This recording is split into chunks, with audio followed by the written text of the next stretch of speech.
Trump transition officials told reporters on a call today there would be a big announcement from Donald Trump. I was just called by the head people at Sprint, and they're going to be bringing 5,000 jobs back to the United States. They're taking them from other countries. They're bringing them back to the United States. And Massa and some other people were very much involved in that, so I want to thank them. And also OneWeb, a new company, is going to be hiring 3,000 people, so that's very exciting. Well, that was the announcement. No economic plan, no real details, no explanation of how this deal came about, which raises the question of whether it even is a new deal and whether Trump was involved in bringing the 5,000 jobs from Sprint to the U.S. and a new company named OneWorld delivering these 3,000 jobs. Now, Donald Trump isn't even in office yet, but he is pioneering a kind of a new type of government rollout for quite small business announcements. Consider it the PR version of corporate welfare. We'll tell you how it works. Trump makes an announcement, essentially on behalf of a specific company, about jobs for U.S. workers. He ensures then that he's not only in the headlines, but on the screen, since he, not the CEO, is literally releasing the news, and it draws coverage and allows him to take some kind of bow before any of the details are even known.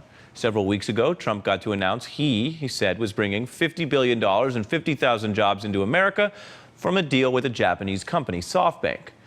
But in actuality, reporters demolished those claims, revealing the investment was likely destined for the U.S. regardless of who was elected. In the case of Carrier, you may remember, Trump said he was saving, not adding, saving 800 jobs that were going to be moved to Mexico. And then, with further documentation, we learned Carrier was granted millions in tax breaks to keep a plant in Indiana by the state government there, the kind of deal Donald Trump had previously attacked politicians for. Plus, yes, folks, we're staying on the story. It turned out Carrier was still sending many of those plants' jobs to Mexico and shuttering a separate Indiana plant and sending those jobs to Mexico, too.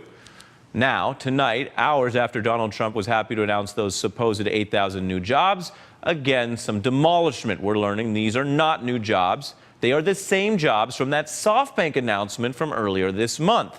This was just the president-elect repackaging an old announcement of jobs and trying to tell everyone they're new, like a hand-me-down stimulus.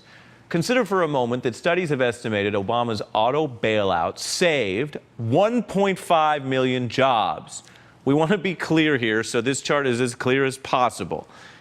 That is your comparison, 1.5 million to the 800 in the Carrier deal.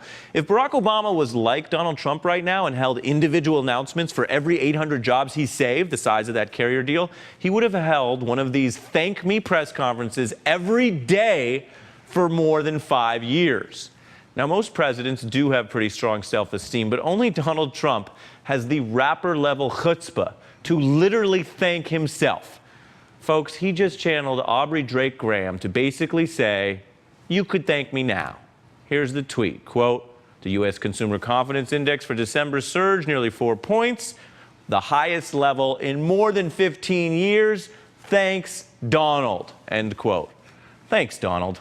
The Consumer Confidence Index, of course, not exactly a pure economic metric. It doesn't rate the economy. It doesn't have anything to do with counting jobs or the markets. It's a poll about how people feel about the economy. Donald Trump taking credit for a 4-point bump in an economic feelings poll before he takes office.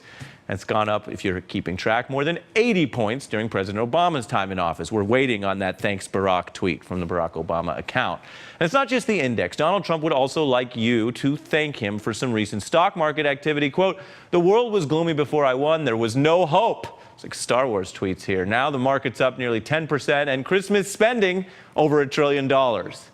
Now we can report we don't think Donald Trump brought on the Christmas shopping. We think it was Christmas. But the markets have seen gains since the election. The Dow Jones is up, not a full 10%, but a little over 8% since November. And what you are looking at right now is not the recent gains in the Dow, though. That Dow gain there is a steady climb over the last 4 years under President Obama. Here's the portion that Donald Trump's taking credit for. And he hasn't taken office. So it's not about his policies. He's just showing up after somebody else built something and then trying to profit off their work or kind of slap his name on the side of someone else's building. Now that you think about it, maybe Donald Trump has unveiled his economic plan. It looks a lot like his business model. Joining us now is Jared Bernstein, Senior Fellow at the Center on Budget and Policy Priorities, and of course, former Chief Economic Advisor to Vice President Biden. So you are of this administration. We showed some of the numbers. The point there isn't really tit for tat. It's how small Donald Trump's tat is compared to this record, and yet he's obviously very happy with it. Well, that's definitely a big part of the point. And I think it's really great that you're sticking with those stories. You know, I was reminded of this comedian I heard who once said, "I have the world's greatest collection of seashells. I keep them on beaches across the world." He's obviously making a lot of claims for a trend that he's inheriting, a trend that is obviously as different as the one Obama inherited as day versus the night. Now, I was there in the Oval Office when Obama made the decision to help rescue the auto industry, and let me tell you, there was a lot of pressure pushing against him. He made that call, and that bar chart you showed is accurate. So yes. But did he go and make these weird announcements? I mean, this is a very different style here, where with a lot less, there's a lot more noise. Well, yes, Donald Trump's noisiness is, if you had a bar chart of Donald Trump's noisiness relative to Obama's, you'd have the same kind of relative relationship there. So, look, I mean, I think on the stock market, there is an interesting thing going on there. There's a bit of a Trump bump in the market. Yeah. And you're right, it's part of a much longer-term trend. But part of what's going on there is an expectations game. Donald Trump is talking about cutting taxes significantly on high-income people. He's talking about deregulating financial markets. Now, if that sounds to you a lot like the George W. Bush 2000s agenda that got us into this mess in the first place, I agree with you. It sounds that way to me, too. And there's a very conspicuous absence between the kinds of policies he's espousing and the kinds of things that would actually help a lot of his constituents. Right, and Wall Street's pricing in what they expect to happen that will help them, separate from Main Street. He ran very much against Wall Street, so we'll see where that goes. The other question's a little more economic metaphysical, but I want to ask you, bring it. Is there something wrong with someone with incoming power, a federal official, in this case the president, getting into this level of ad hoc, casual detail about which companies are going to do what while he oversees a federal government, regulatory approval of deals? Is there anything that concerns you about that? Or do you buy the argument from some Trump boosters that say, this is different, we need different?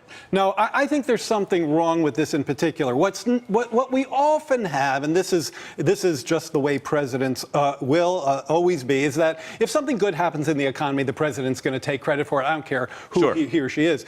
This is something different. We're seeing a level of kind of micromanagement and, you know, tweet shaming China around trade, that and the whole carrier play. That's not a systemic approach to the kinds of manufacturing job promises that Donald Trump made. And those kinds of interventions are very much at the level of micromanaging specific firms, and that I don't think that does end well, and it's not characteristic of that level of policy. And letting them off the hook easy. If all a company has to do is go along with spin for jobs they've already made a deal on and let the government official do the announcement, right. Well, that's the easiest corporate welfare ever. Well, exactly. So Donald Trump, like with the carrier thing, Donald Trump talks sticks, but somebody's handing out a $7 million carrot check there. So you also have to look very much at the details. So what we're not seeing is systemic economic policy that's truly targeted. It's at the many constituents who voted for him